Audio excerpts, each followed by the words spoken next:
Assalamualaikum warahmatullahi wabarakatuh, saudaraku seiman. Syekh Zainuddin Al-Malibari dalam Fathul Muin menjelaskan, rukun sholat keempat ialah membaca Al-Fatihah pada tiap rakaat sholat saat berdiri. Berdasarkan hadis riwayat Al-Bukhari dan Muslim, tidak sah sholat orang yang tidak membaca Al-Fatihah. Maksudnya pada tiap rakaat. Sumber, Zainuddin Al-Malibari, Fathul Muin, Jakarta, Darul Kutub Islamiyah, 2009. Halaman 38. Berdasarkan hadis tersebut, para ulama menghukumi tidak sah sholat orang yang tidak membaca Al-Fatihah. Pertanyaannya, bagaimana dengan sholat orang yang belum pandai membaca surat Al-Fatihah? Misalnya orang yang baru masuk Islam, atau orang yang baru tobat, sementara umurnya sudah tua dan sulit menghafal surat Al-Fatihah dengan sempurna.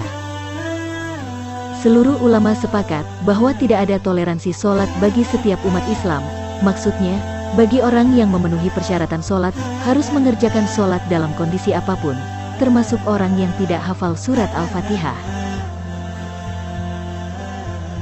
Bagi orang yang tidak hafal surat Al-Fatihah, Syekh Zainuddin Al-Malibari menjelaskan, orang yang tidak tahu atau tidak hafal seluruh ayat dalam surat Al-Fatihah, dan tidak mungkin mempelajarinya sampai waktu sholat berakhir, dan tidak bisa pula membaca mushaf, wajib baginya untuk membaca 7 ayat, meskipun berbeda-beda, dan jumlah hurufnya tidak kurang dari jumlah huruf surat Al-Fatihah.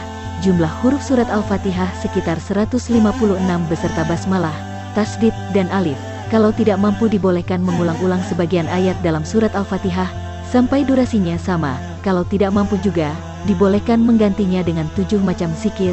Bagi yang tidak mampu juga wajib diam sesuai durasi waktu baca surat Al-Fatihah. Sumber, Zainuddin Al-Malibari, Fathul Muin, Jakarta, Darul Kutub Islamiyah, 2009, halaman 39.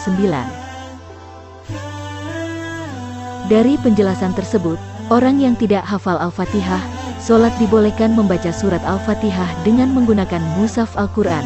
Kalau tidak pandai membaca Al-Quran, dibolehkan membaca 7 ayat yang jumlah hurufnya sama dengan Al-Fatihah, meskipun dari surat yang berbeda-beda. Bila tidak ada surat atau ayat lain yang dihafal, dibolehkan membaca sebagian surat Al-Fatihah dan mengulang-ulanginya sesuai lama membaca surat Al-Fatihah. Kalau tidak hafal sama sekali surat Al-Fatihah dan ayat lain, dibolehkan membaca 7 macam zikir. Kalau tidak hafal dan mampu membaca zikir tersebut, dibolehkan diam sesuai dengan durasi membaca surat Al-Fatihah. Meskipun demikian, setiap umat Islam diwajibkan untuk terus belajar agar ibadahnya sempurna, terutama belajar membaca Al-Quran.